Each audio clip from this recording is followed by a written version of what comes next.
Welcome to the program, ladies and gentlemen. It's The Session. I'm your host, Justin Crosley, as always, live from the Hop Grenade in Concord, California, and enjoying myself.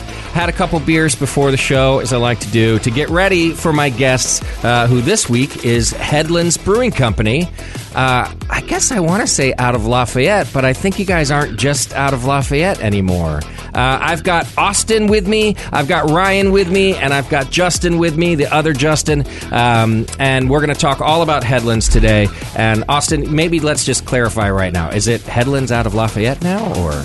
Let's go with Headlands out of Pittsburgh. Pittsburgh, okay. Because you guys have a production brewery and then the tap room, is that right? Yeah, we just took over the old EJ Fair Brewing Company in Pittsburgh. That's awesome. 2 months ago.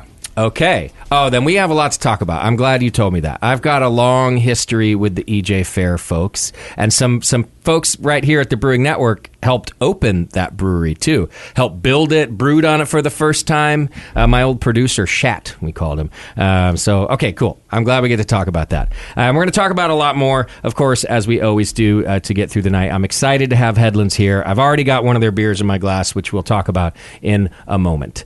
First up, though, thanks to our sponsor, More Beer, also headquartered out in Pittsburgh, California. The folks at More Beer have been the sponsor of this show since day one, but you know that. You've been listening since day one, too. Check them out over on YouTube. They do Free Beer Friday, where my friend Chris Graham over there gives something awesome away every Friday. Sometimes it's recipes, sometimes it's cool equipment that you can't afford, or that you didn't, it's on like your wish list. So check them out. They do a good job over on their YouTube page, and of course, go to morebeer.com. Order your home brewing or professional brewing supplies, and thank them for being a sponsor of this show. A couple of updates too. I will be streaming the Great American Beer Festival Awards Ceremony this Saturday. That's October 8th. It's 10 a.m. Mountain Time, so we're out of Denver. 8 a.m. if y'all are in... 9 a.m. if you're all in California. You guys can figure out your own Mountain Time and Pacific Time. Just go to our YouTube page, youtube.com/Brewing Network. You'll find the event there. Did you guys enter into the Great American Beer Festival this year, man. Ryan? It's a tough year for us with JBF. I actually went out on paternity leave. Oh, nice. The GABF announced entry deadlines. Right. And then it passed, and then I came back to work. Okay. And so I came back and I was like, oh, we missed that. Yeah, so we did miss GABF boat this year. Almost every brewery I've had in here skips years. Either intentionally or not intentionally. So, no harm done there. But I will be bummed if I don't get to cheer for you guys. Unfortunately, no cheering this year at GABF. Well, go to our YouTube page /Brewing Network and check it out, because we are bringing the awards. I think we've been doing it now for, oh my God, like 15 years or something. We've been streaming, not always video. It started out when video streaming barely existed, so we would do audio for them. Oh shit! And it's now evolved into video. And I'm always proud that breweries who don't get to attend the event but have entered get to turn it on at the brewery at home and celebrate their win. So I'd be happy if you all tuned in for that. It should be another great year. And then I also wanted to mention, we brought it up on our last show, but our first ever Hop Grenade Pale Ale Fest is happening here at the Hop Grenade on Saturday, November 5th. You know how the Bistro does IPA Fest and Double IPA Fest? And I love those guys. Vic's been a friend and a mentor of mine since we started. And I called him and I was like, hey, I'm stealing your format. And we totally want to do a Pale Ale Fest, because it's almost everybody here at the Hop Grenade's favorite style, even after all these years. Oh, geez, Austin's poking me. Is it you too, Ryan? No, he's been bugging me for a pale ale since I started. So, and I think we're going to talk a lot about lagers tonight. To me, lagers are coming back in force, and we can talk about I think sort of consumer demographic and yes. why we think that is. Lagers should have come back years ago, because all of us brewers, I say us, but all of you brewers love them, but the consumers weren't ready. But now consumers are like, oh, it's so filling, everything's so filling, and so I feel like lagers get to blossom now. Well, I feel like pale ale gets to live in this zone, it sounds obvious, but between IPAs and lagers, where you brewers get to mess with new school hops in an American pale ale, but it's still on the lighter side, which is why we've always loved it here at the Brewing Network and the Hop Grenade. So we decided to dedicate an entire beer festival, small beer festival, albeit, to the American pale ale. So that's on Saturday, November 5th. Tickets will be on sale soon. You can go to thehopgrenade.com as well as thebrewingnetwork.com and find out details for that. But we're going bistro style. And right now we have plans to judge it by professionals. Like there's going to be awards for it too. Okay. But we might drop that for year one and just do People's Choice. What do you think about that? Is that okay to just do People's Choice? Oh, man. Brewers may hate me for this. I love it. Just do it. It's your first year. Yeah. You're going to get the pass for it, and have there just be one reigning champion. So that's kind of what I was thinking. And I don't want to I want to not screw up everything else, right? Or, so I have a lot of love for the Bistro Fest, but people know who judge down there, too. Right. So great brewers, they kind of curve fit. They're like, oh, but I know they like this. And I know. Right. So if you keep it pro, don't tell anyone who your panel is. Well, not only will I not do that, I guess I'll do, but I'm doing a different panel. Like, at first I thought, because Vic doesn't mind if I steal all his ideas, he's so nice. At first I thought I'm going to steal all their judges, but then I thought, no, new judges. They've got great judges. New people. Oh, of course. Yeah. And that's why, like, I know a bunch of those guys. Yeah. But I thought, no, new judges, let's just get something different in that sense. But then I started looking at how I'm going to get through. I think we're going to have like 30-something pale ales. And stewarding it and all of it. Yeah. All on the day, right? People's choice. So I think I might just go. Year one. There we go. Year one. Like you said, I get a pass year one, right? I give you a pass year one. Okay. For whatever that's worth. That's worth a lot to me. I'll take it. All right. So that'll be Hop Grenade Pale Ale Fest, Saturday, November 5th. Mark your calendars now, please, and come hang out with us on that day. Other than that, the last pieces of business I have to take care of is if you want to support the Brewing Network, you can still do that.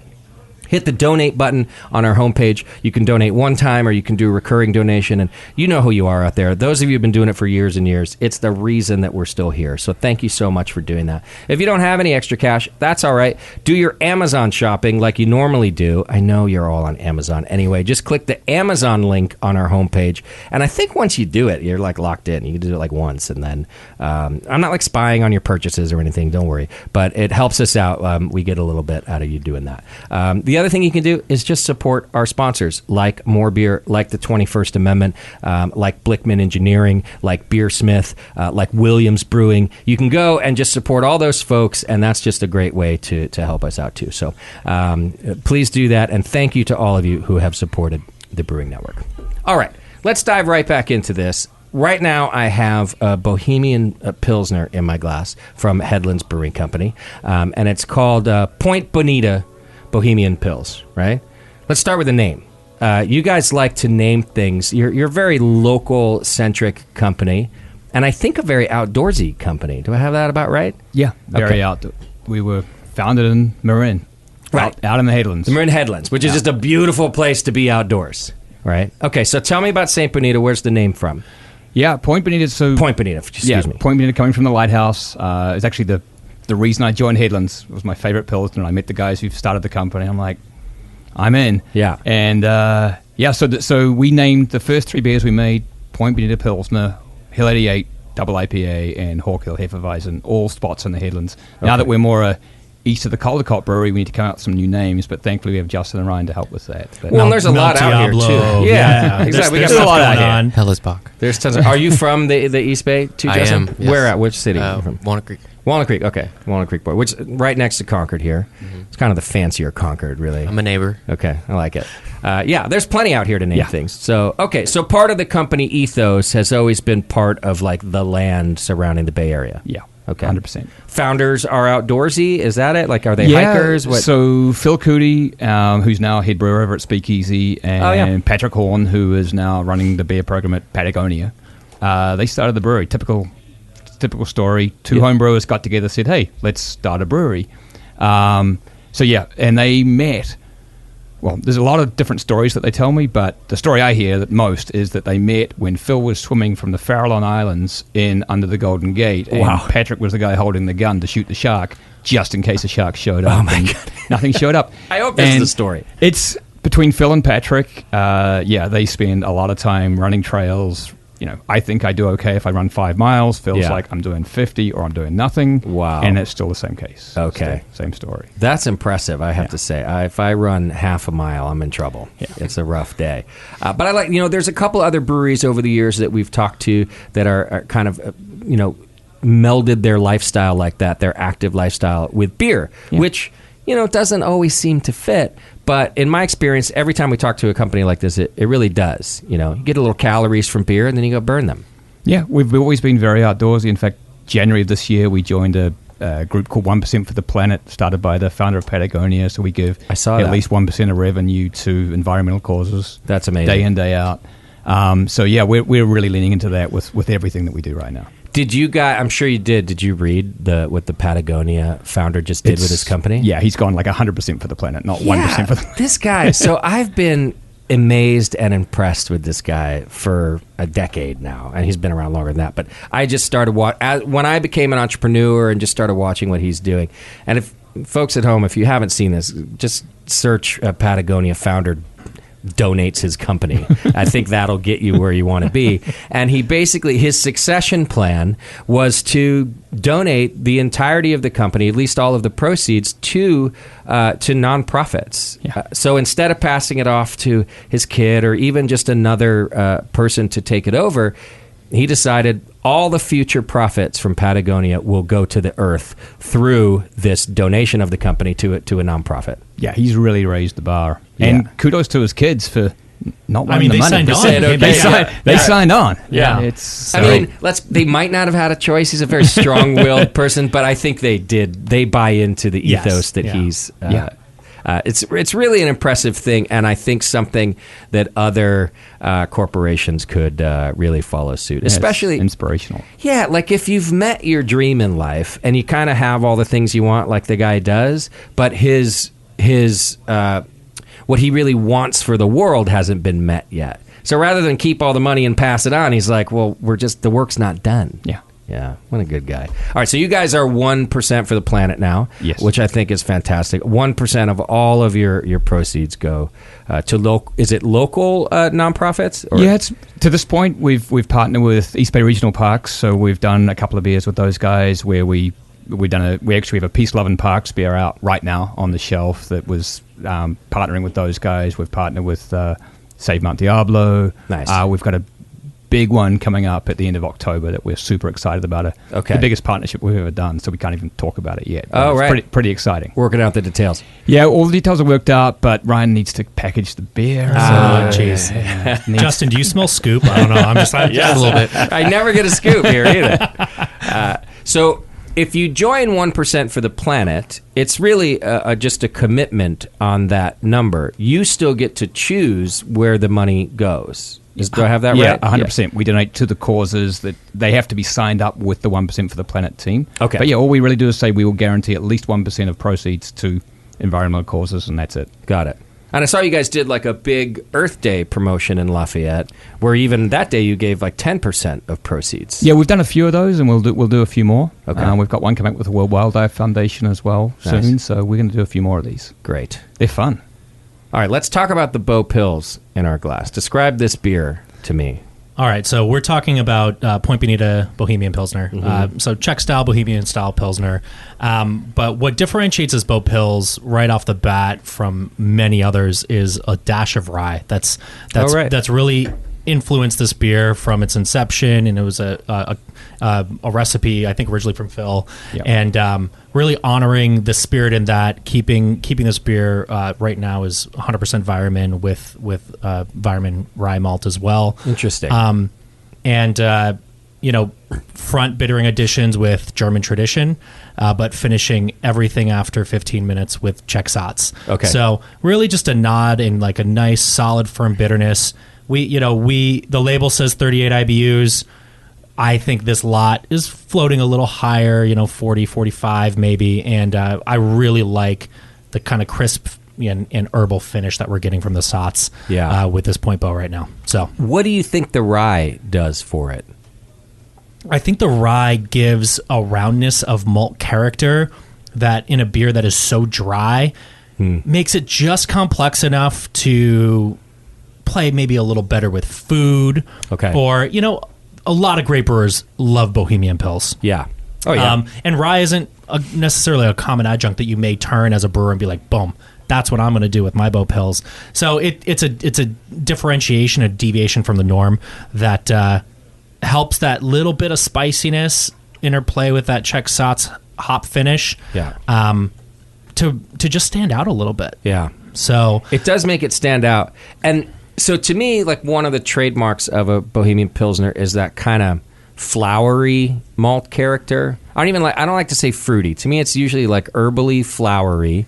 Obviously, like herbal from the Satz is pretty normal, but then I don't know, something about like just the delicate malt, right? And then this one, on top of that, I love the firm bitterness. In fact, I like that you described it in the beginning, like Czech Pils, Bohemian Pils. Yeah. Like right kind of in the middle of that.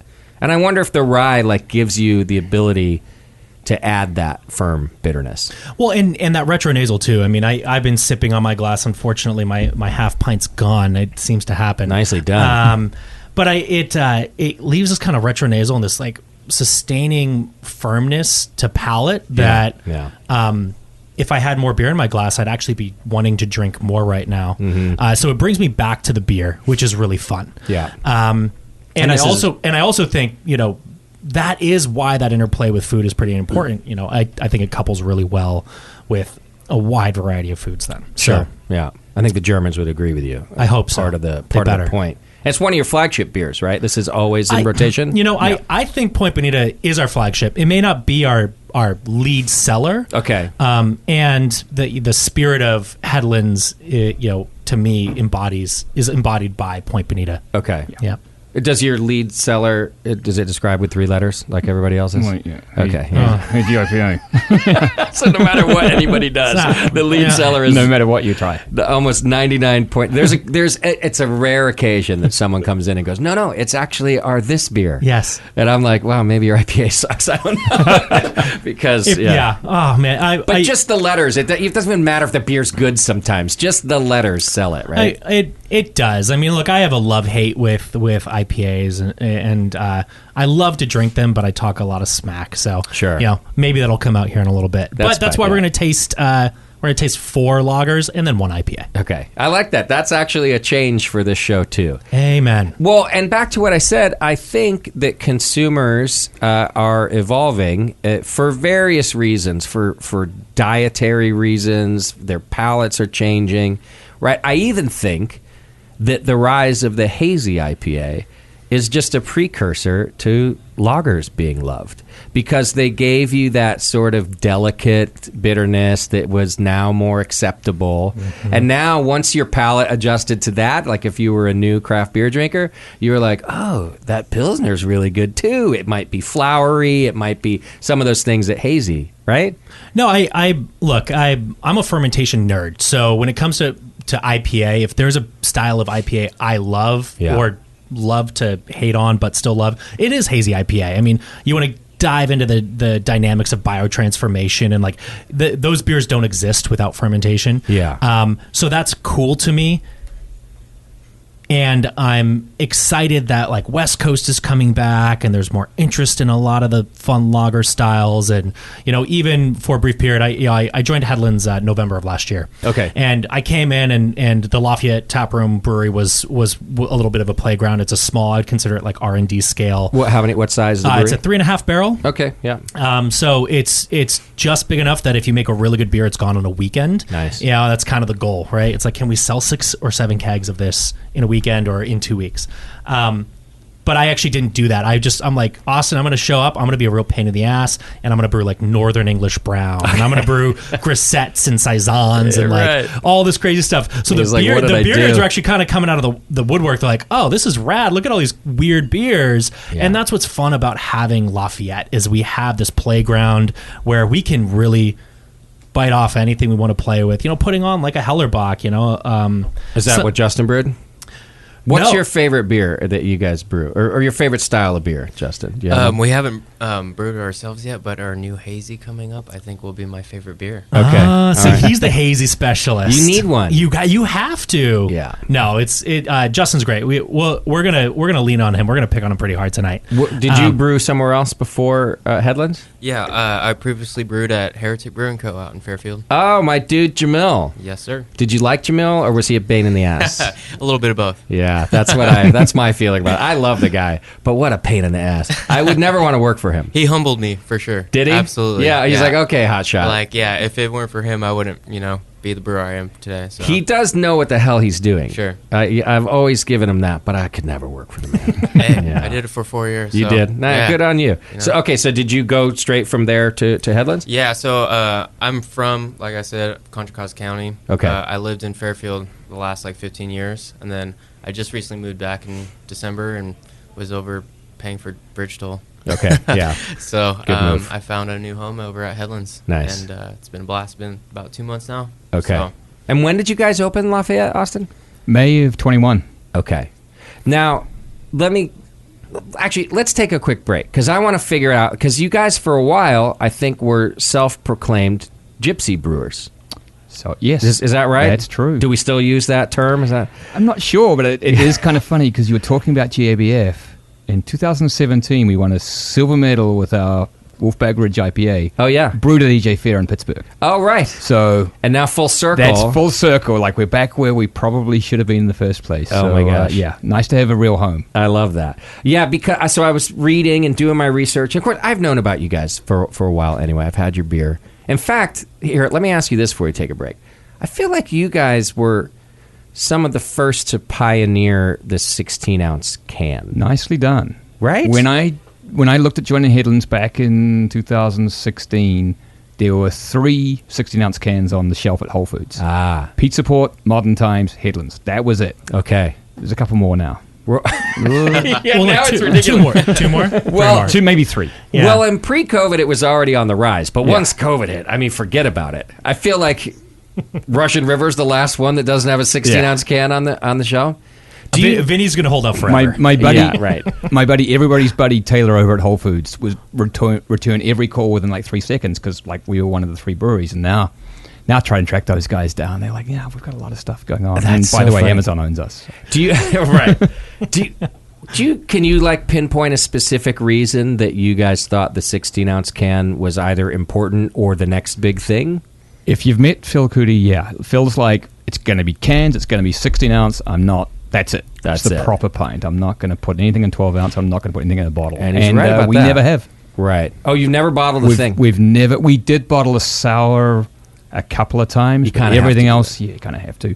Never put anything in a 12-ounce yet, and right. everything's been in a can. So is it like 4-packs and singles on the shelf around stores for all Headlands? 4-packs? No 19.2s yet, or Interesting. if I have my way ever. I mean, But we'll see. 19.2s are interesting to me. They're so polarizing. I could go down a rabbit hole with that. We don't want to get into 19. So I have a love-hate, because if I really like the beer, I'm stoked that it came in a 19.2. But I'll be honest, I've had brewers come in here with their 19.2s, and I'm always like, why? What do you think? If you really like it, you could have 32. So That's true. Yeah. And I will. That's for sure. All right, let's do this. We're going to take a quick break, and when we come back, more with Headlands, and we're going to find out about how you guys came to have your own brewery, especially the one in Pittsburgh. Hang in there. It's The Session. We'll be right back. Welcome back to The Session. I'm still hanging out with Highland Brewing Company, and we're drinking their beer, as we like to do. Headlands Brewing Headlands. Company. Headlands. Oh, my God. Austin, this is why you're here. normally rhymes, Joe. Yeah.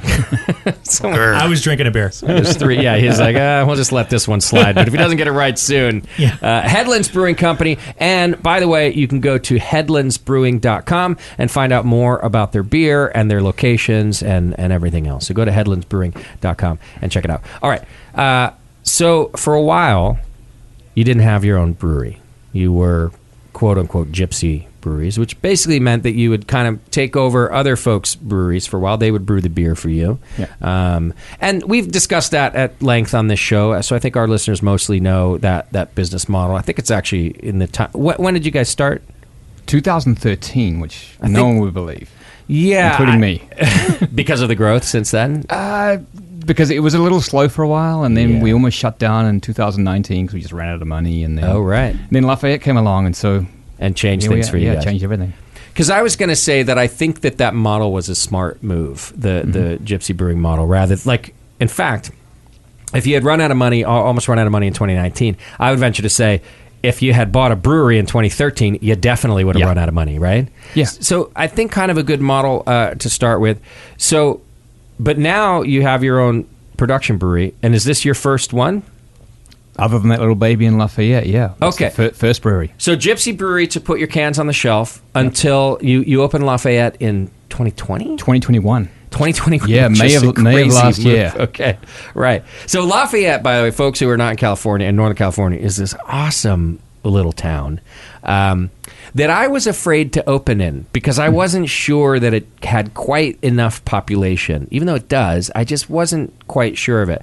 But it's perfect for a brewery and beer garden because there are folks that need a place to go hang out and drink beer, and I feel like Lafayette didn't have that. Yeah, credit to Nick Martinez, who was running the tap room over at Speakeasy. He was driving by and he saw a for lease sign. Okay. And he knew we'd been looking for a spot, and he just said, "This space looks great." Yeah. And we looked it over, and literally it was like, we're going to shut the business down or we're going to find a place to live. Wow. And we found that place to live. We built a little brewery there. It was an old art gallery. Yeah.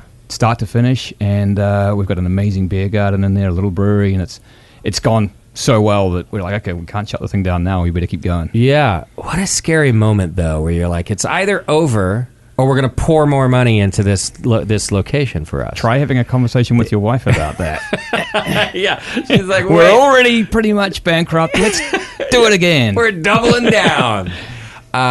Okay. But that is kind of a crazy move, but clearly worked out for you guys. Yeah, it's been brilliant. Did you have to, if you don't mind me asking, but some of our listeners are, prospective entrepreneurs, did you have to take on new investment in order to open the tap room? We did not. You were able to just kind of but scrounge it up. We did have 401ks that are not quite at the What they level used to they be. were before. So self-investment. Yeah, it's been self-investment. Yeah, to this point. So it's a beautiful spot and really focused on kind of the outdoor space that is there was something you guys chose to do. Yeah, we wouldn't. I mean, I grew up in New Zealand. You don't drink beer inside in New Zealand. You always drink it outside. Yeah, and, yeah. That's everything we ever do is always going to be outdoor focused, whether it's partnerships or whether it's the beer garden or new brewery, new tap rooms. Okay. And you put in the 3-barrel brew house at the same time. Yeah. Yeah. Okay. So at that time, then you must still be kind of Gypsy Brewing to keep the shelves stocked at other locations. Yes. Okay. Correct. And where were you doing that? Can we talk about that? Or Yeah, mostly at Speakeasy. I mean, right, okay. Phil was our head brewer. Phil left to work as head brewer at Speakeasy, but he knew the recipes, he knew how to make the beer, and so most of our brewing's been over there for the last few years. Okay. And frankly, they've done a really good job. Yeah. I mean, our product in the cans has been really good, but we always did want that home. We just hadn't found one. Sure. Well, it's expensive and, yeah, all of that. Not only do you take that risk, by the way, but you take that risk in 2021 when things are still kind of, especially out here in Contra Costa County, like there's still kind of regulations about COVID. They're going back and forth, but you guys just went all in. You said, fuck it. Yeah, it was crazy. Actually, I moved to New Zealand for a year because I'm like, I don't want to hang around with COVID. So my wife and my kids and I, we went to New Zealand, and Alex Brew, who was he's the longest serving employee at Headlands. He basically project managed getting that whole thing up and running with me working down in New Zealand. Wow. And so he's really the reason that we got that place up to where it is today. Okay. And it felt right the whole way through. And frankly, the city of Lafayette was like, some cities, frankly, you talk to them and they're like, let's try and put some roadblocks in. They're like, we want you guys. They're all in. However we can help you out. And it's been amazing. And we opened up, and I was still in New Zealand, literally day one we opened. Wow. And people were sending me videos like, look at this place. Like we hadn't even told anyone we were opening. Let's just open the doors and see if anyone shows up. And it people was are ready. Bananas, day one. Oh, I crazy. love that. I love that. It really is a beautiful spot. Thank you. Can I tell you, I sort of had this opposite COVID and New Zealand experience with you than you. I was in New Zealand when it hit the States. So I was there for hop harvest. So whatever that is in 2019. And I'm there, and everything's going fine. And me and my New Zealand friends are reading in the news about this COVID thing. and the New Zealanders at the time, they're just laughing at it. And they're laughing at me. They're like, what's wrong with you Americans and this panicking about this flu that's out there? And before you know it, I'm like driving through. I'm trying to get myself to Abel Tasman. I come down the mountain, and for the first time, I see all these New Zealanders like panicking and running around, which you don't really see. They're very laid back people. Only when we lose rugby to Australia, then it gets a little nasty. Well, or apparently if the liquor store is threatening to shut down because everyone's running left and right, and my friends start calling me, and they're like, hey, dude, like, I don't know where you are, but you have 24 hours to get where you're going to be for the next we don't know how long. Jacinda Ardern is shutting down the country, and wherever you are, whether that's a campground or whatever it is, you're stuck. So I hauled ass back to Auckland, got to my friend's flat, luckily, in like 14 hours, and was stuck there until I could get a flight home. Wow. I should have fucking stayed, to be honest with you. Yeah, what? You didn't stay? It did seem pretty nice. We left here in like July of, I don't know, 20, I guess. And the first weekend we were there, Bear Festival in Wellington. Second weekend we were there, All Blacks All Blacks Australia rugby game. Yeah, it's just like, this is real life, the normal life for you only, for you and only you. It was we were very lucky. Yeah, you could have broadcasted from afar. It would have been the Sunday session again. I 100% could have and would have and should have. The only thing that made me leave was the hop grenade. Oh. Like, we had gotten shut down, and I had to get back here to figure out how to sell beer out the door, right? Like, what the same thing everybody else had to do here. But, in hindsight, I should have just said, fuck it. Just stayed in. Anyhow, I like to hear that you went back, and good on you, because then you got to kind of chill out. Yeah, we did. We chilled out. We learned a little bit about New Zealand beers, New Zealand beer is good now. Absolutely. When I left a long time ago, wasn't so good. Well, you want to talk about pale ale, like it's pale ale and fun new hops. I had so many great beers there. Yeah. And yes, and then as soon as I came back, because I was there for Hop Harvest, all of my favorite Bay Area breweries are using New Zealand hops. Yeah. And I know they've been around before, so maybe I just didn't take note as much. But I also think they really rose in popularity starting around 2019, 2020, and till today, more popular than ever. Oh, yeah. In fact, the poor bastards in New Zealand who brew beer are having trouble. They can't get them anymore. They can't get their hops. Now the dollar's so strong, we're just going to dominate them. When I was a kid, it was all tobacco. And they ripped that all out and put in grapes. And so just to get to the point of ripping that out and putting in hops again was a challenge as well. Oh, so sure. I think, 2019, it wasn't that long ago. But, and I think it's a bright future for New Zealand hops. And thankfully, because God, are they good in all craft beer, but I guess I'll just toot our own horn in American craft beer. Mm-hmm. I mean, a lot of my favorite beers from my favorite breweries around here are using Matueka, certainly Nelson, Ruwaka. In fact, I just had a pale ale, an American pale ale from Faction. It's on tap now that I think has Ruwaka in it. Yeah, I've tried like 3 different beers this week that had Ruwaka in it. Yeah. And what I like about the New Zealand hops, sorry, I'm getting us on a New Zealand tangent, but I'm good with that. Some of the dank qualities that I never liked before. Diesel, kerosene, I like it now. So I like it, but I find it to be lot specific. It's kind of like, how there's Great Simcoe and Caddy Simcoe. Yep. I find you get that with the New Zealand. So it's a great excuse for Austin to send me to hop selection here shortly so that we can, get the best of the best New Zealand hops. I think you're right about that. Yeah. Because, so some of my favorite breweries around here, I feel like they're consistently good. And I think there's 2 reasons. One, almost without exception, they go and select their own lot. Oh, yeah. So that's a determining factor. For sure. And they're just good, consistent brewers, right? So, like those 2 things. Lock it in, right? Yeah. Yeah. And then I'll find other brewers, and I'm like, wow, yours is really good, like my other friend's brewery. And they're like, yeah, we bought him off of him. Like, he had excess in his contract, so and I'm like, well, there it is. It can be very lot specific. I do think so, because I have bought some and this is what's fun about the R&D system, Yeah. is buying some of these spot and seeing how these hops hit, and knowing these brewers and seeing how they're using them, and then using them same way and doing my own things with it. Yeah. And it's not quite the same. It does come down to it's an agricultural product. You need to do that hop selection. Yeah. So Absolutely.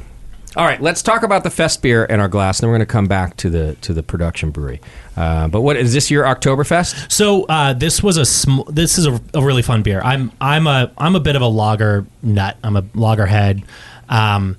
And what I like about this fest beer is that it is a Keller beer. It's a Zwickel beer. So this is an unfiltered. It's intentionally this color, and has that opacity, but leaving a little bit of that yeast body and the bitterness that does encompass and hold on to the palate when you do drink, and the retronasal that comes from that really fresh. I mean, you racked this on Friday. Yep. Oh yeah, and we put it on fresh. So it's we call it. I've done a couple of super fresh Keller beer fresh styles. series. So, and again, it's like 3.5 barrels. So we move through these beers so fast. Nice. And it's really fun. But this beer is interesting in that it's virtually all Admiral malt. So good. It's environment-based malt, but all the character malts are Admiral, and I'm trying to target a more modern fest beer. So this isn't a Märzen. It's very much kind of a modern fest beer. And, of the big 6 fest beer breweries in Munich, yeah.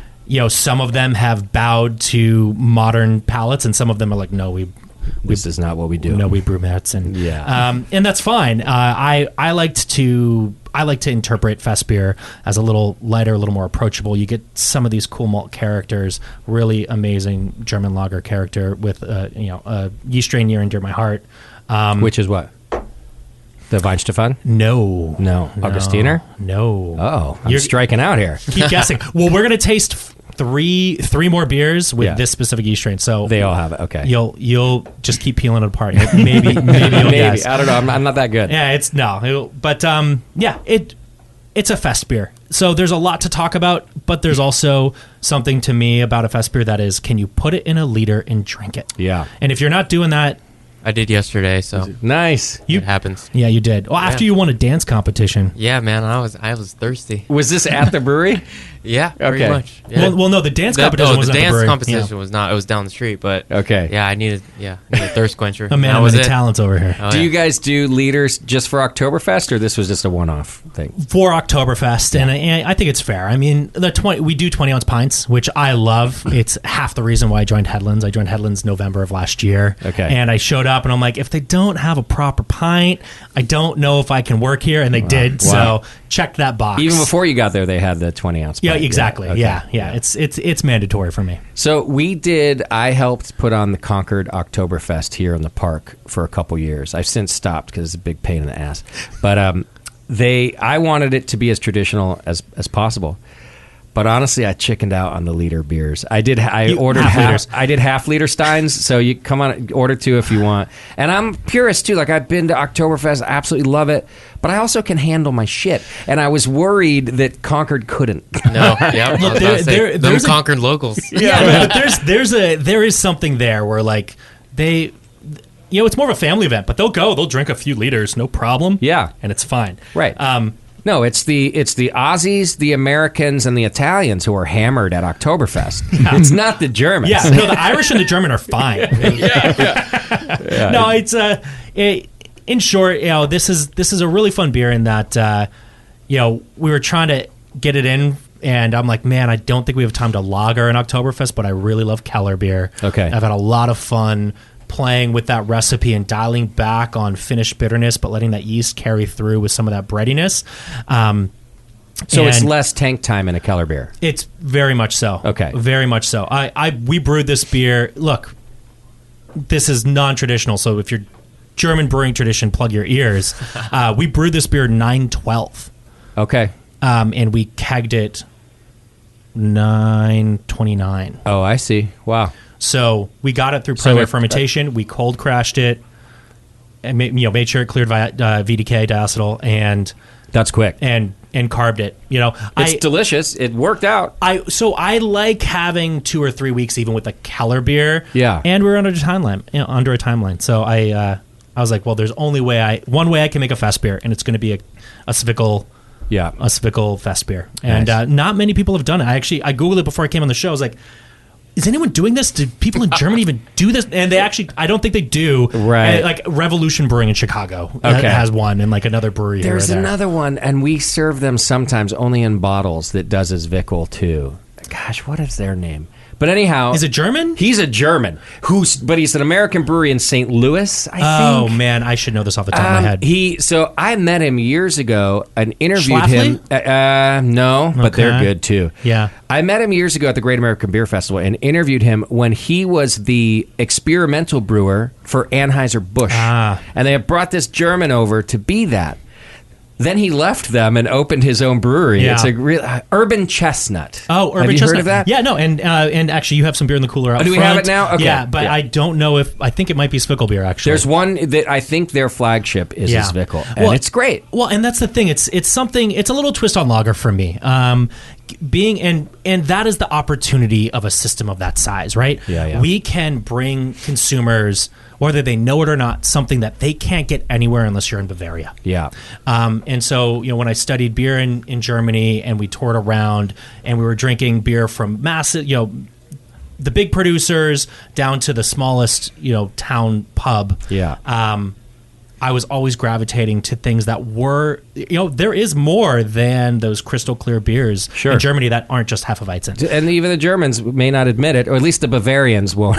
But there's really this other beer culture in Germany too. Yeah, these for sure. one-offs. No, for sure. So how many taps do you have at the tap room now? Because you saying that now you get to experiment like that and do these one-offs. What are we talking here? So I think it's a 14? We're 20, but 3 of them are wine. So Yes. call it 17. so you do wine on tap. We do one on tap, and Yeah. we always like to have some guest beers coming through Nice. as Okay. well. So if we have 10 Headlands beers on tap, that's a lot for us. And Although- they tend to not be your, I don't know, quote unquote, flagship beers, or do you always have those on there We too? always try to keep those on. Okay. Supply chain is what it is. Every once in a while, we So that gives you another 6 to 8 beers that you get to mess with. Is that we get to have fun and play with. So that's space for we gotta brew those West Coast IPAs. Mm-hmm. They move fast. People love them. I enjoy drinking them. But we also have a Trailblazer series, which is our hazy series. So we have a lot of those through our kind of our gypsy supply chain, which we're actually going to bring in house at Pittsburgh. Okay. Hence Justin Felix sitting over here. Yeah. Okay.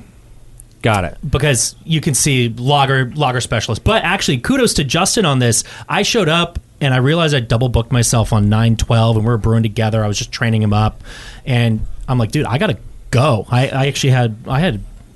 had an appointment I could not miss. Okay. And so I'm like, yeah, can you take this home? And we high-fived and he rock and rolled. And he just finished it on the brew system. and made it happen. on I'm day not one. scared. Nice.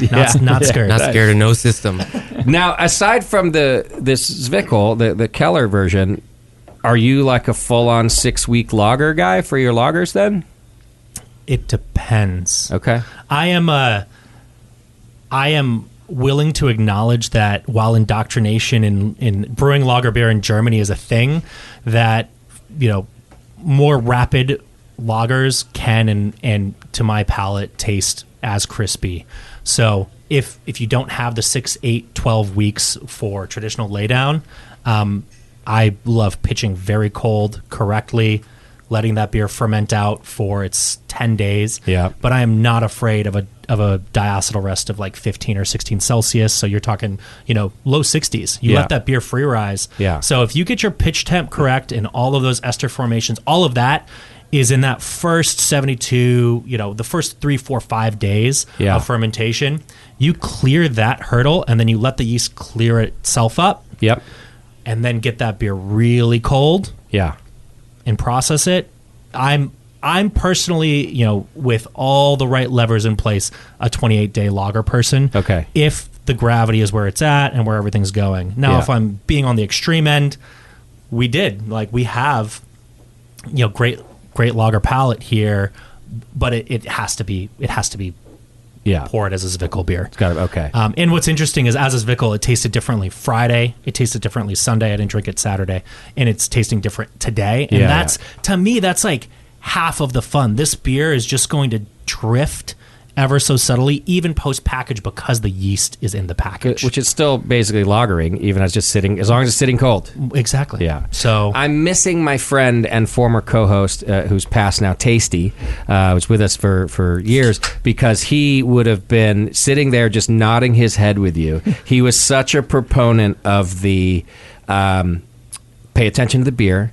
Do that first few days of fermentation exactly like you're supposed to, then let it free rise into the zone that it needs to clean everything else up. And if it tastes good after 3 weeks, it tastes good after 3 weeks. Stop fucking around. And he would just call it like we would make fun of him for this like short lager thing. yeah, fast lager, short, whatever. But he was Yeah. right. Like half the time he was right if you know what you're doing in the first part of fermentation. And that was like his caveat. Like you better know what the fuck Yeah, you're doing. don't mess around with pitch rate. Don't mess around with pitch temp. Yeah. You need to hit that. But I probably learned that from Tasty. Okay, nice. Yeah, I had the privilege of catching Tasty on a day at the Hop Grenade or at the Good Hop on Telegraph. Yeah. And he was sitting solo, which is rare with Tasty. He usually rolls pretty deep. Yeah.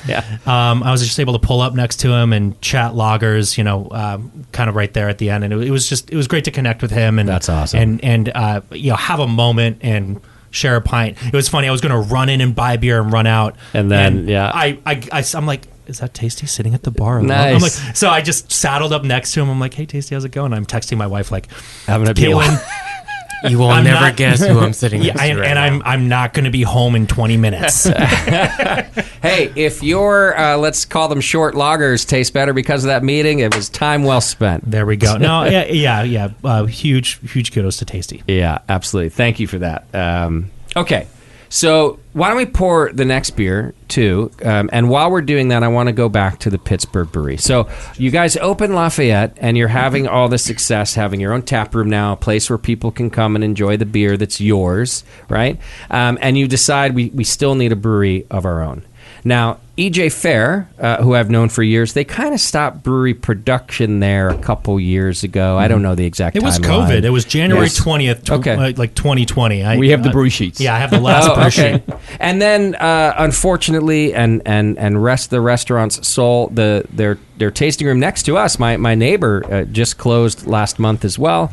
They still have the other location, and I believe they still have the front of the house in Pittsburgh. Yes. They do, yes. Good, which I love to hear. I'm so glad that JJ and EJ Fair are still open and doing well elsewhere. But he did mention to me, like, the brewery itself's kind of in flux, and he spent some cash and put in a nice brewery in that great space, by the way.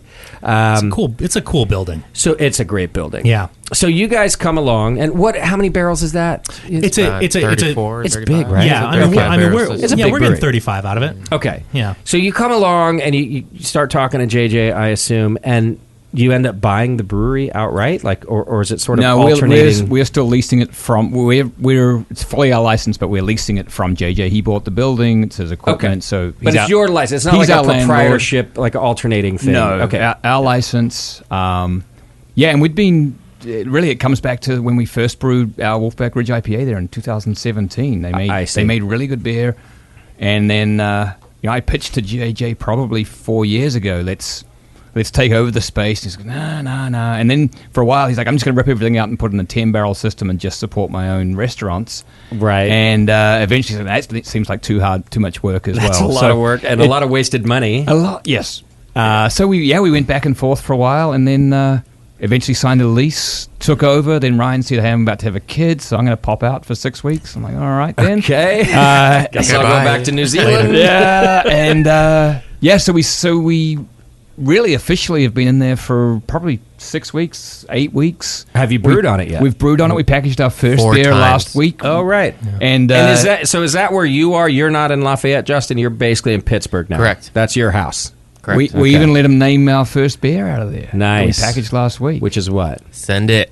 Oh, nice. Send it West Coast IPA Headlands. Check it out. That's No, awesome. but it was great because we were there, and I have some experience shifting businesses from contract model to owner operated. So I worked with Nico and Sully at the 21st Amendment. Oh, yeah. And so I helped them build the San Leandro facility. Nice. I was kind of the only production employee who was on the wholesale side. Obviously, Zamba was kicking ass down at the brew pub at 563 2nd Street. Yeah. But But so I have some experience here, shifting business model from contract. Sully would kick me if he heard me say that. Partner brewing. Yes, partner brewing. And that's how I refer to it because I'm fully indoctrinated. Yeah. Partner brewing to owner operated, and it's just an awesome opportunity. I mean, there was a system where it has great bones, and it just needed some time and attention, and JJ's done some great work there, and then I'm also really particular, so we're coming in and we've hard piped the whole system, and he's letting you just do whatever. Dude, I was like, JJ, can I just start cutting into your vessels, and I'm gonna add a port here and this and that. He's like, oh no, that's cool. No, that makes sense. Have fun. Right. Go at it. So it's like high five, nice. Rock and roll. Yeah. And so we had process pipers on site for 2 weeks, but the story about Send It was he had joined. And we were in flux and in transition. We're in this big shift as a company from all gypsy brewing to now owner-operated production. Yeah. And I'm talking through some things with Justin, and Justin just looks at me. He's like, dude, just send it. So I was like, get it done. Great. All right. Well, we have malts, we have hops. Like we're gonna figure out yeast. Let's brew like in a couple of days. Yeah. And so we turned it on, and we brewed the way like Shat brewed there probably then back in the day, and learned a lot. So it was like really valuable. And I always earmark that first batch of beer to be dumped always. Yeah. But it came out okay. And it actually came out more than okay. Yeah. And people are hyped about it. And so I'm like, wow, just send it. Will you also brew some EJ Fair beers for his locations? I think we're talking about, maybe there's some fan favorites. I mean, I've heard a rumor about this beer called Shorty's Revenge. You probably know about it. Yeah. People love that beer. I only know about it, from listening to the BN for 12 years or something. Yeah. So you probably heard us get drunk on it once or twice. Maybe it's once. A big beer. Yeah. Maybe once. Yeah. But the thing is like we'd love to, and we plan on doing that. And there's some other players involved too, where we hope we have a little bit of spare capacity. It's another thing though that we turn this thing on, and while there's a lot of space there, we're growing. We have a lot of demand. So that's great. We're going to be packing these tanks out with West Coast IPAs and our Trailblazers here, our hazy IPAs. Nice. In the near term. And that's really kind of our transition strategy. We're still contract partner Gypsy Brewing. But you're going to transition into this everything there. Yep. Is there a canning line? There won't be, but there will be, right? No more capital. Yeah, Austin's like... Austin realized I'm really good at spending money. And if you ask Sully and Nico, they'd probably say the same thing. I did notice you mentioned early on that one of the founders of Headlands is the head brewer at another brewery. So I'm like, well, you're not millionaires yet, that's for sure. Everyone's still working a job. Yeah, I don't know why. But I just keep transitioning to industries. I was in the wine business, and the best way to make a small fortune, start with a big one. Then I was in cannabis, same bloody thing. Now I'm in beer. I'm like, I got to figure out a different industry. Yeah, because we're in the wrong business. He was worth a couple billion a few years ago, and now it's peanuts now. It's like a crap ton of fun, but you are not on the path to a millionaire. Neither are you guys. Yeah. Neither are you, and neither are you, and you can just go around the room. Not you. Well, Justin's great. We can just pay him in beer and skateboards, and he's happy to go. Yeah, that's all he requires. One person's million is another person's skateboard, so he's doing and a microwave. The microwave. He did get his microwave. Yes. I do want to plug More Beer though too, because they are nearby and they have a ton of fittings that are right at our brewery size. Oh yeah. And I was just shocked because I was able to do will call orders and pick them up the next day, and so I actually changed a lot of my fitting preferences and things like that, just because it's there. It was accessible, Big love. And they're also kind of crushing it on price. So there are other generic suppliers out there where More Beer's checking all three of the boxes. So I don't mind putting a fine point on this, not only because they're a sponsor, but they're my friends, and I've watched them grow over the years into what they are, and I'm actually surprised. I would say a good 8 out of the 10 last breweries I've had in this studio all say, oh yeah, we buy pro shit from More Beer. Oh yeah. And they might buy it from elsewhere too if you need something different, but they're all like, oh, if you need it fast and you need it at a good price, everyone's buying from More Beer, which I think is pretty dope. Yeah. They've built out a great business. Well, I was bringing process pipers in, and I hadn't quite drawn all the PNID, the process instrumentation diagrams for them to come and pipe it. So I'm like, I'm just going to buy valves on the fly from more beer. And I did. I was just like, I bought 20 valves, went and picked them up the next day, bought 20 valves, Done. went and picked them up the next day. So, it's pretty rad. Yeah, I like to hear that.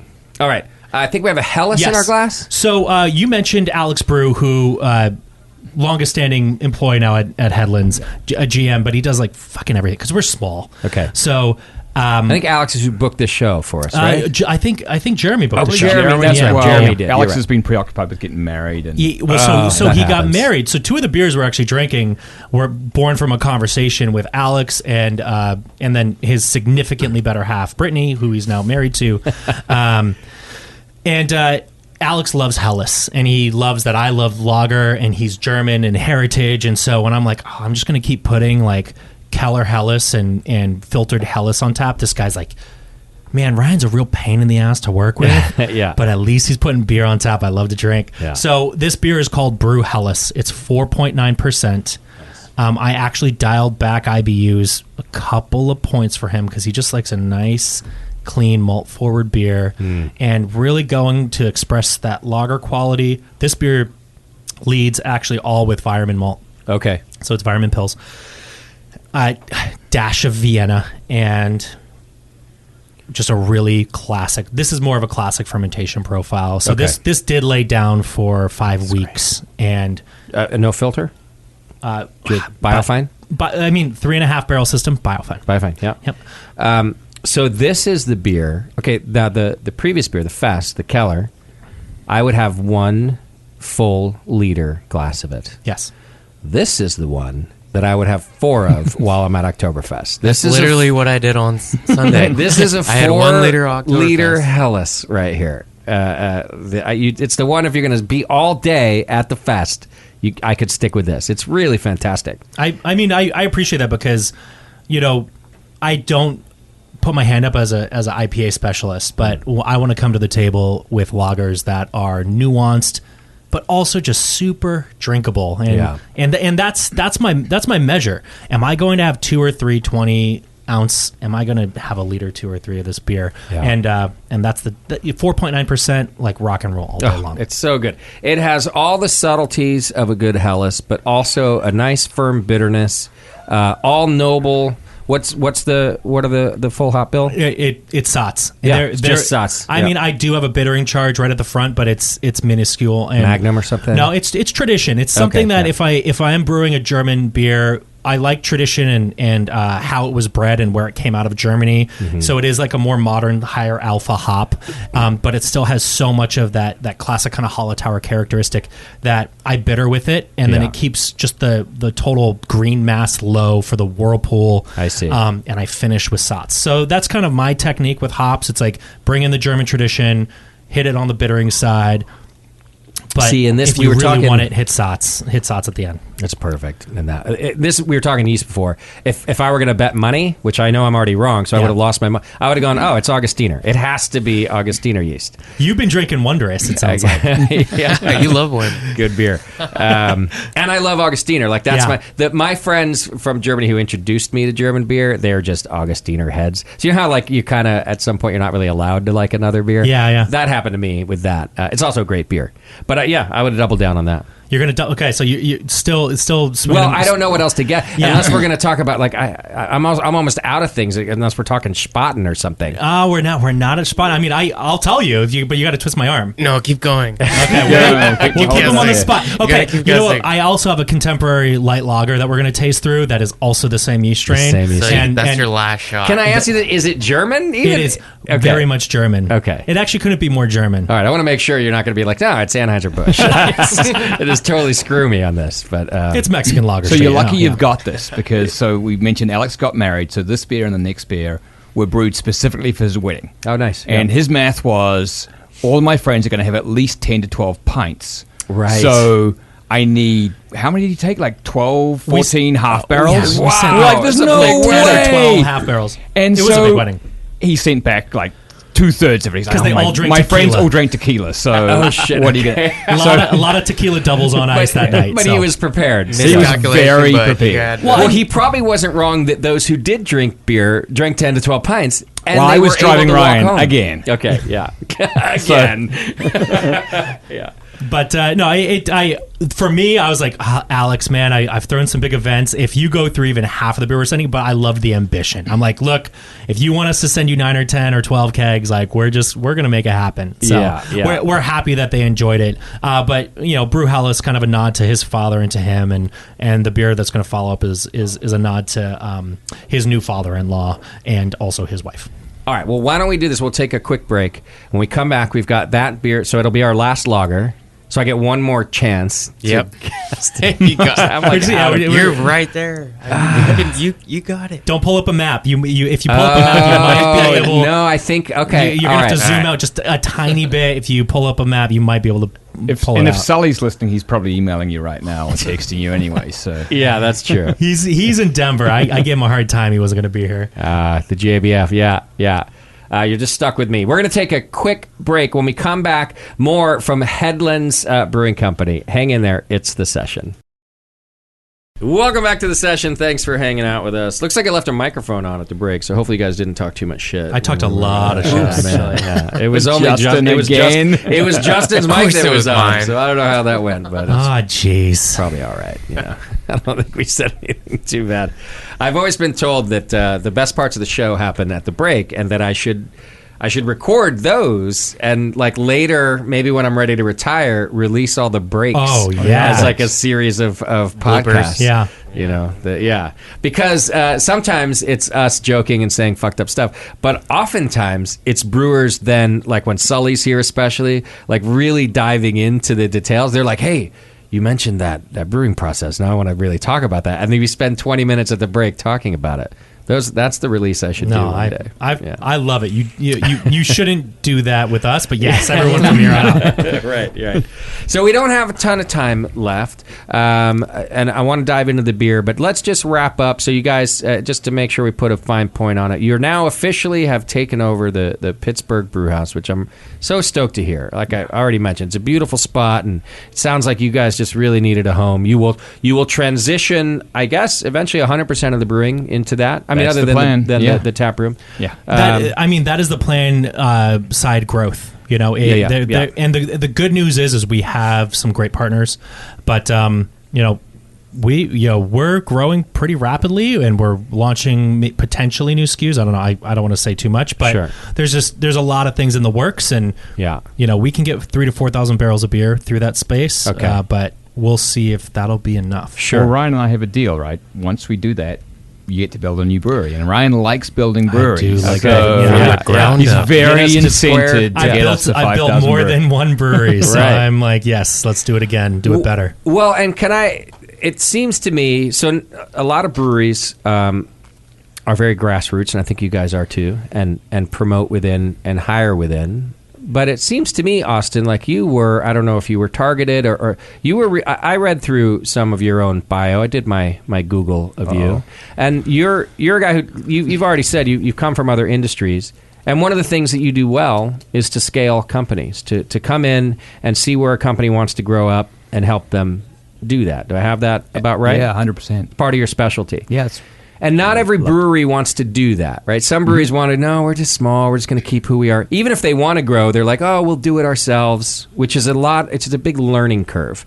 So I feel like if you guys are growing rapidly right now in a difficult time, that does have a lot to do with bringing someone like you on, Austin, to help with that trajectory. Is that really kind of your job? Yeah, I do. That is why I came on to help scale the business. I mean, we're talking scale in Northern California. We don't really need to or want to be anywhere else. But I see. But really, it just comes down to putting the right people around you. We opened up Lafayette. It was incredible, but we didn't have Ryan or Justin at that point in time. Okay. And we had a team meeting over at Pittsburgh the other day to sort of drink a little champagne and just celebrate the first beer coming off the system. Heck yeah. And like it felt so natural, but also felt like we have a brewing team that can take us anywhere. Right. And we didn't have that before. Yes, we had Phil and Patrick were amazing, but it was always contract brewing. Okay. Now we have our own system, an incredible brewing team. Make your own tweaks. Yeah. And so we have no aspirations to be huge. Okay. But we do have an aspiration to be the brewery that people they look up to, they aspire to be a little bit like us. Yeah. The same way as we aspire to some other great breweries in the Bay Area. Sure. So it's fun. So now you feel like you guys are sort of more in charge of your own destiny. So you can grow as large as you want to, and at least you're in control of the quality as it goes. I think control's the key. You talk about securing hops and securing malt and all the things that we can do, but even though we've had some great contract growing partners, just being always the kind of third leg on the stool was just challenging, and it's now we have our own spot. See, I'm glad that you're honest about that too, and not that Sully hasn't been when he comes in here too, but when you are just Gypsy Brewing or contract brewing, you do kind of have to toe the line. Like, no, everything's exactly how we want the beer to be. Yeah. Right? But that's kind of the message you have to do. But in all honesty, and I think most of our savvy listeners and consumers know, there's some missing pieces there when it's not your hands on it all the way through. And now you get to do that. What is exciting, though, I know I've geeked out a little bit on the lagers, but Point Bonita was a partner brew. So, that... And a great beer. And so that's where... there's a time and a place, and there's opportunity for scale for business there as well. So, are you worried that you're now going to screw up Point Bonita now that it's in your hands? Hell no. Because it's dialed in. Yeah, what do you mean? Justin's like, nah, I got this. No. Okay. All right. Yeah, I mean, I don't know. I came out here like 12 years to the Bay Area to be a brewer, and like looked up to everyone I listened to on the BN and everyone I still do. I've learned so much from everyone, and it's just like, but I've brewed enough places at enough. I cut my teeth, ghost, vampire brewing for Dan Gordon down in San Jose. Oh yeah, and then the transition with 21A. He would never let you do a short lager, Dan Gordon. No, he wouldn't. Well, the funny thing is I actually ended up founding a brewery, and one of my business partners, also my wife, got me landed on a radio show, and Ryan Scott's favorite person to bring on is Dan Gordon. Yeah. So I'm like the beer guy coming on, and I walk in and Dan Gordon's there. You're like, and I'm like, man, I'm so happy to see you, and like these are big shoes. I got to sit next to you in my first radio show. It was a lot. We had a lot of fun. Dan's great. So is Ryan. Chef Ryan Scott. Yes. Yeah. Is he still doing radio? Do you know? It was. I don't know. Yeah, it's been a while. It was great. We had good fun. Yeah. But yeah, I mean, it's you've seen enough at enough places that, and you build enough breweries, and you spend some of your own money and a lot of other people's money, and you learn a lot of hard lessons, and you do it better every single time. Yeah. I am supremely confident that beers we bring in house, and that's our intent. We want to bring everything in house. I can tell you guys are right where you want to be. Yeah. I can tell that this is this is a huge transition. I mean, I learned this from 21A. I mean, and there are other breweries I've worked with that I shifted from owner operated to contract. So kind of the opposite of that model. And there's a dynamic to it, and it takes a lot of management. And so, luckily I have some of that experience, and luckily I'm surrounding myself with brewers who are better than me at particularly making styles I'm not very good at making. That's how you win. Always surround yourself with people better than you. Yeah. So that was my rule as a musician. I was in great bands, always the worst one in the band, and that was my model. That was my model. Yeah, but you learned the most, right? Exactly. Yeah, so that's what you guys are doing. So we're having some fun. But it's this like if been around. The brand's been around since 2013, and it feels like a startup. Like it's like we're just finding the footing that I'm very excited to. I think you guys are putting that out, both in the beer, which is fresh and awesome tasting, and the vibe. It feels like a startup to me too. I like that. It's a good analogy. All right, let's talk. I have an American Light Lager in my glass, which is called what? It's called Gym Light, and luckily, don't show them the label because I don't want Miller coming after me. I'm just going to show the beer into the camera if you're watching on YouTube. It is an adjunct American Light Lager, but I'm not using an American yeast strain. I'm using the same German lager strain that I've been using for everything but Point Bonita. It's 20% flaked rice. It is just crispy Pilsner malt and really dry, really fermented well. Weyermann Pilsner malt again? Yeah. Yes. Actually, this batch was Admiral. So I think there's like a little extra layer there.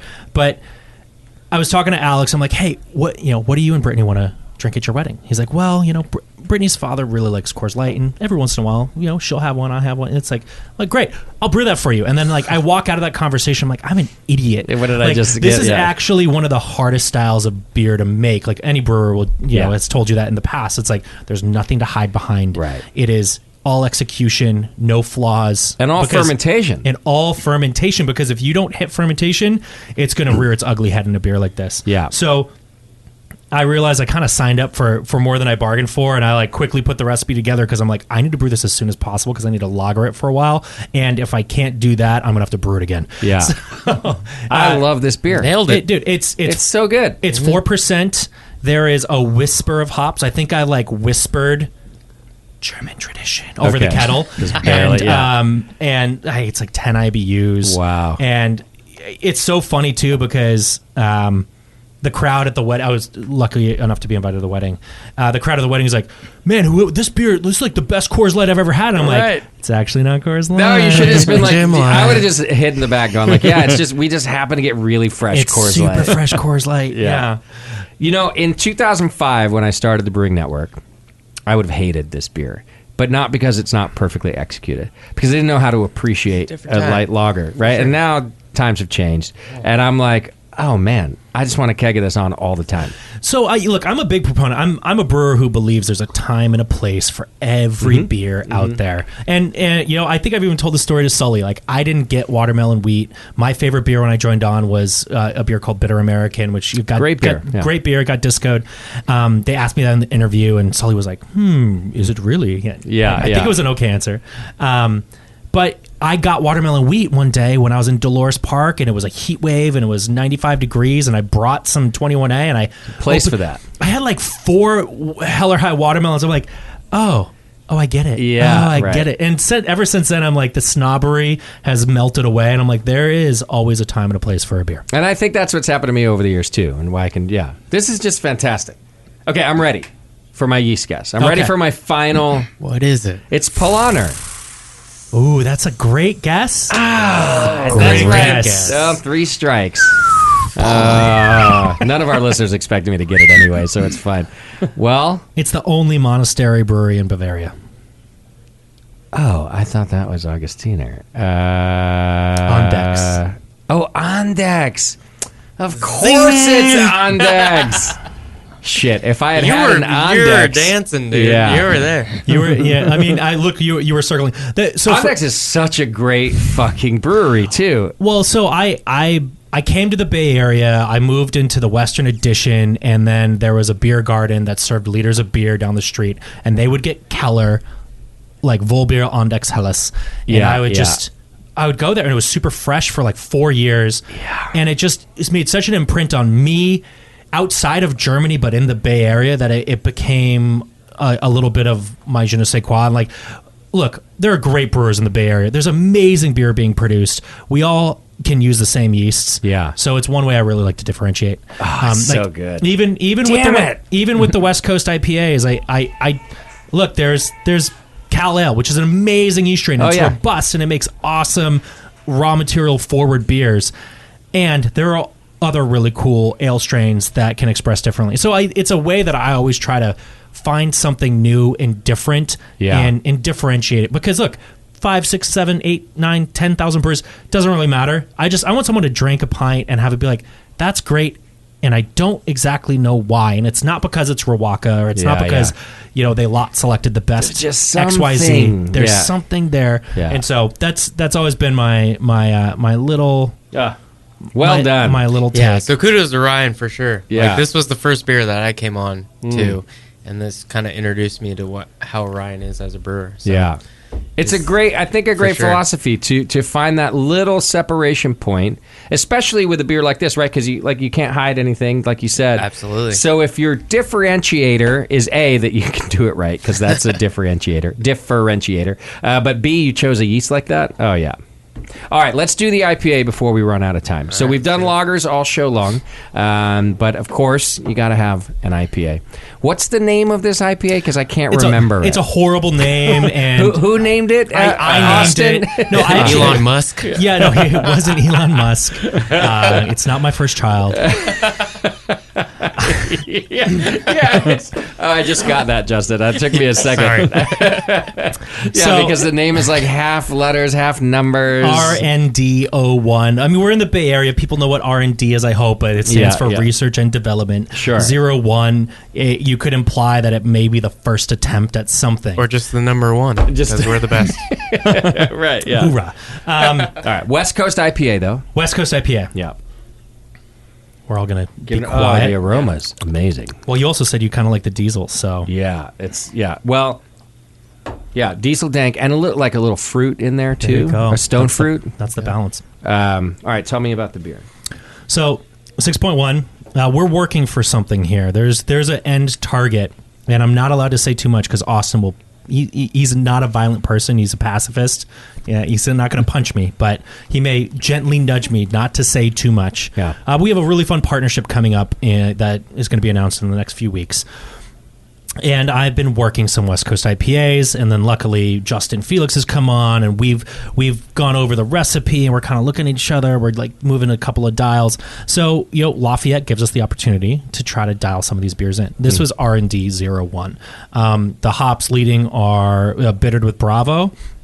And then we're finishing in a Whirlpool and then with dry hop with Idaho 7 and HBC 586. Okay. So kind of fun, cool hops. Idaho 7 was really hot, back in 2016, 2017, 18, 19. I love that hop. It's a fun hop. It's rad. I've made some beers earlier this year where I'm like, it's singing to me a little bit, and I want to offset it with a little bit of that fruitiness. Yeah. So we've had some fun folding in some HBC 586. And been able to secure like some nice lots of this hop. There's a little bit of lime in the fruitiness. Do you get lime? No, I am. And what's fun about this is actually we thought we were going to end up on the show, and we had a keg left at the tap room, and I went and I'm like, this is for the Brewing Network. Okay, nice. And it's fun to taste this beer like a week and a half, 2 weeks, because it would have been gone a week and a half ago, but we held it for 10 more days, and just seeing how these hops are migrating and interplaying. That first pour is a little more diesel. It's got a little bit more of that gassiness. Yeah. The fruitiness is a little subdued. As it sits in your glass, you are getting some of these fun tropical fruit, citrus flavors, and you're pulling out lime and things like that. So, but look, it's very dry. It is a Pilsner base. We are not using Cal Ale, and I won't share this yeast strain. You got to have one secret, right? Okay, that's fine. Yeah. With this yeast and with these hops and with this nice clean malt base, it's just kind of. I've been drinking a lot of West Coast IPAs in the Bay Area, and I've always played in the pool that no one else was playing in, with the lagers and like the Belgian Abbeys and the saisons and grisettes and all these fun, eclectic, cool styles that are near and dear to my heart. Yeah. So I'm looking to some of the greats out there right now. I'm like, man, I drink their beer all the time. I want to order one of those and one of mine, kind of back to back. Yeah. And taking notes from people who really know their shit. And there's. I was going to say there's a lot. There's not. There's a handful, especially around the Bay. There's a ton of good beer in the Bay. Don't get me wrong. Yeah. But what you just described, the folks who just really know what they're doing, you can always order their beer on tap and know that you can take notes. There's only a handful, right? Yeah. So do it. Yeah. Well, and I was able to buy some of their hops, and I'm like standing on a new brew deck with a cat, Justin from Ghost Town, and great brewer. Great brewer, and he's done so much. He's paid his dues. He's been around the way for so long. Absolutely. And we're just bouncing ideas off each other, and I'm like point blank. I'm like, dude, you know me. You know what I brew. I brew a ton of lagers. I'm like, talk me through West Coast IPA. Yeah. And so just to hear his, not that I'm going to do everything that he's kind of laying out, but he gives me his thought process and overlaying it with some of the greats like Sully. Mm-hmm. I go back to my homebrew recipes, and I realized they were so heavily influenced by Sean O'Sullivan from the fucking Brewing Network. Heck yeah. By the way, one of the first to can beers in all of the Bay Area too. Yes, we can. Not just his, exactly. Not just his recipes and his IPAs, but to get on the can wagon before anybody did. I mean, a lot. He invented the can wagon in some ways. Yeah, exactly. It was Oscar Blues and Sully, pretty much. Yeah. So and Nico. So. It's cool to just continue to, and that's what's great. This brewers talk about all this all the time. The sales guys, maybe sometimes they get a little competitive, but brewers one-on-one, just discuss. We want to riff, and we all want everyone to make better beer because I want to drink someone else's beer that's better than mine so I can then try to make a beer better than theirs. Totally. And if the industry continues to do that, there will be fun and exciting things for you to talk about for the next 10 years. I hope so. And if people get complacent, you know, and it's just kind of like, oh, well, we got to have 17 hazies and one Saison. You know, it's like, it's like kind of depends on who's buying that week. Well, yeah, exactly. So, well, if RND 01 is just the first version, you fucking nailed it already. It's pretty good, right? Wait. Like, is RND 02 even... Dude, Justin, are you going to name the next one, though? Huh? Are you going to name the next one? Yeah. Ryan's off. Maybe. Ryan's fired. We'll see It's what's not going going to be RND 02, RND 03. Actually, at the Lafayette Tap Room, it works. That's can do anything you totally like. fine. Yeah, it's 6 kegs. It's just you just don't want it on a can on the shelf. you do not. No, you do not. But I would go if I'm going into Lafayette and I see that name. In your defense, I'm buying that beer. But it was funny because I told Austin what I was going to name it, and it had just the initials of potentially a new launch that may or may not be coming out in the next 3 weeks. Yeah, and right. Yeah, and Austin's like, no, that's top secret. It's That's too- bottle yeah. that up, like Understood. cut it out. And so we're like, I'm scribbling names off of keg collars after we're racking it because I'm like, we're not allowed to call it. right. Well, I'm also the guy that nicked Send It initially. I'm like, no, we can't call it Send It. It sounds like we just phoned it in. And it may well be the best name we ever came up with. So, I agree. Austin, if I wake up tomorrow to some press release of whatever this project is, I'm going to be super pissed 2 weeks. that you didn't give me the scoop. 2 weeks? Less All than 2 weeks. I can accept 2 weeks. 10/27, I think, is the date Okay. you want to be Okay, looking for. maybe the month. maybe I not. can accept that. I've had the worst. So, do you remember when Lagunitas sued Sierra Nevada over Yes. like the use of the IPA font? Yeah. That fucker from Lagunitas was on this show the night before. Well, you had Tony McGee sitting here. Tony sat in your seat, and 12 hours later, when I woke up, he's suing Sierra Nevada, and I was like, "You fucker!" It's like You're not a gonna 45-minute session we could have had. You couldn't give me that scoop. We ended in the middle of the night. I'm like, who was going to hear it? Yeah, me. I probably was listening. Yeah, this guy to and my I right still over had my here. notepad out, and I Yeah. was like 40 beers deep and still taking So notes. it could have been a good thing. Yeah. But, All right. So yeah. I'll accept several weeks. That's fine. Cool. But if I wake up tomorrow, you're It never will- it invited will- back. It will not. Well, unless just I don't know. I told Austin that you've been dying for scoops, so I prepped him on the car ride over here. Right. It's if we Ryan weren't- was telling me he was going to bring his medal. Oh, I don't know. So I was a recipient of Drunk of the Week. Oh my gosh! And- Really? And I literally carried fan. I carried my medal in my backpack for 13 years, and then I cleaned out my backpack like 4 months ago, and it's in my fucking nightstand. It's in the. You know, it's I was gonna just wear my Drunk of the Week medal just to see if you noticed it. I probably would have, and I'm glad you didn't tell me in advance, because I would have gone scouring for the recording. I would have played it. That's why I couldn't let you do it. I think it may have involved nefarious photos That's and amazing. other fun shenanigans I love when it. I was a young and dumb homebrewer. Look, Drunk of the Week, which we eliminated years ago on the Brewing Network, it's one of those things that, you're not really proud of, both for us and for those who won it. But it is part of your life, and it's part of your growth as a human. And I don't, in other words, I don't regret any Drunk of the Week we ever did. I think it was a hilarious segment that we did for years. But it certainly was time to move on when we finally did. I know. I was. It's like a yearbook photo. But it Ryan's was so grown fun. up now. You can look at it, and I it's grew fine. up, but I tried so hard. I mean, I kept calling in like week after week after week. no, you were going for and it. I was like, man, I'm never quite checking the box. Like, what's it gonna take? Oh, it was We were fun. sticklers there for a while. You really had to go out of The your phone way. lines were deep. There was one Right. time I was so lit and I never got through. And I woke up the next day. dialed and the I was wrong like, number. on the I was like- patio. I was like, oh, did I win? Did I win? You're waiting for the archive? Yeah, I was waiting for the archive that came up like 4 months later. And You're making my night right now. This is great. no, but I did. I listened through and I'm like, man, I didn't get through. Well, I'm glad. Hey, you eventually got your medal. Yeah, I did. Hard Thank work you. pays off. Yeah, you know what? There's GABF, but what they don't give out anymore are Drunk of the Week medals. That's right. And you have a very limited run. We only ever made one batch of Drunk of the Week medals. Yes. So look at you. Don't throw that thing away. No, If you're ever Bring it back, because I need to beat Ryan. yeah. All right. Well, I want to thank you all for coming on the show and sharing this beer with us. It's all fantastic. I think you guys have a bright future, and I'm happy to help spread the word.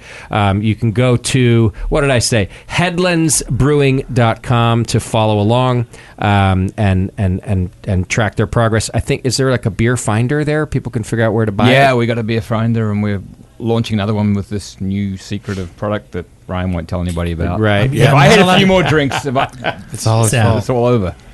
What if I guess it's not a weed beer, is it? Are you getting into the cannabis beer thing? It's the partnership that's going to be pretty amazing. Yeah, it's a fun partnership. It's a really, really fun partnership. All right, well, send me the press release. I'd love to help promote it. Thank you. I also want to come back to you guys don't know, but I've done my own R&D at the Lafayette Tap Room. Beautiful, beautiful place. Love to come have a beer with you guys next time. Please. I won't be Send it. Won't be on the down low. Yeah, when does Send It release? So actually, I mean, we brought in 3 half barrels on Thursday. We kicked a half Thursday, Friday, Saturday wasn't even on tap Sunday. Get it before it's gone. So you guys are busy down there. They yeah, moving some beer. That's I mean, great. it's moving the needle for the Lafayette beer scene, I think. I'm happy to hear it. Yeah. All right, folks, go to headlandsbrewing.com and you can check it all out. Great guys, great beer, great people, I should say, and happy to have you guys on the show. Thanks for bringing out all the beer. Thank you, Justin. That's done. Thanks, Spend Justin. time with us. All right, don't forget a couple of things coming up. I will be streaming the Great American Beer Festival Awards on Saturday, October 8th. By the time you hear this podcast, they're probably over, to be honest with you. But you can go to our YouTube page, youtube.com/Brewing Network, and you can watch it all there. Also, Hop Grenade Pale Fest, Saturday, November 5th. There's a ticket link to buy them on the brewingnetwork.com and thehopgrenade.com. It's right here at the Hop Grenade, and we're looking for the best American Pale Ale, and you get to vote. It's a People's Choice Award. So check it out and come out here and vote for your best American Pale Ale. Thanks, everybody, for listening. Take care of yourselves and your beer.